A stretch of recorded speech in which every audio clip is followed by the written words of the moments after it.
A very good morning to all the beloved of the living God. I welcome you to my daily devotion titled Fresh Bread. My message this morning is titled El Shaddai. Any person who opens the Bible and turns to the first book, the book of Genesis chapter 1, he would be able to find that the word God is mentioned. But when you go to Genesis chapter 2, God becomes Lord God. God is used because of the word Elohim. Then we go to the next chapter, it changes to Elohim Jehovah. God who keeps covenant, God who makes covenant, God who can have a relationship with his flagship creation, man. So when Adam was created, Lord God was able to speak to him during the cool of the day, walk with him, communicate with him, and have a relationship with him. So this goes on for some time till Genesis chapter 17, where Lord God Almighty appears to Abraham. It took some time for Abraham to understand El Shaddai as Lord God Almighty. So let me start with Genesis chapter 28, verse 3, and then go in. Lord God Almighty bless you and make you fruitful and multiply you, that you may become a company of peoples. Let's consider this promise. In many religions, God is looked up to as the architect of the world, who runs it according to his whims and fancies. But in Christianity, apart from the fact that our God is the creator of heaven and earth, architect, who put the roof first before the foundation, our God, Elohim, is also a loving Father with whom we can have a relationship. Interestingly, there are 99 names in Islam for God except the word Father, and it is believed by most Arabs that only the camel knows the 100th name.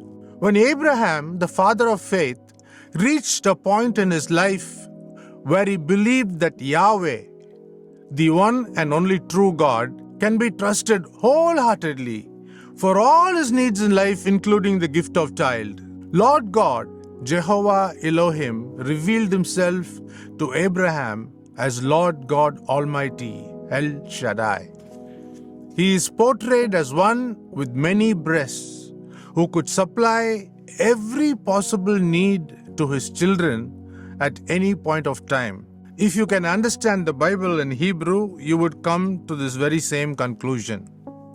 El Shaddai is also looked up as the one and only mighty one, who is able to set right and restore fortunes after huge disasters. 30 times we find El Shaddai in the book of Job, finally restoring to him a double portion of what he had lost. Overall, El Shaddai is found 48 times in the scriptures. When Isaac prayed over Jacob, he blessed him with the blessings of El Shaddai. Read Genesis chapter 28, verse 3. In Genesis chapter 32, verse 28, at Peniel, El Shaddai changed the name of Jacob the pilferer to Israel the prevailer. Even in the book of Revelation, end of the Bible, it is El Shaddai who reveals himself as the Alpha and the Omega, Lord God Almighty. Read Revelation chapter 1, verse 8. El Shaddai, El Shaddai, El Elyon Adonai. Age to age, you're still the same by the power of your name. El Shaddai, El Shaddai, El Kamkana Adonai. We will praise and lift you high, El Shaddai.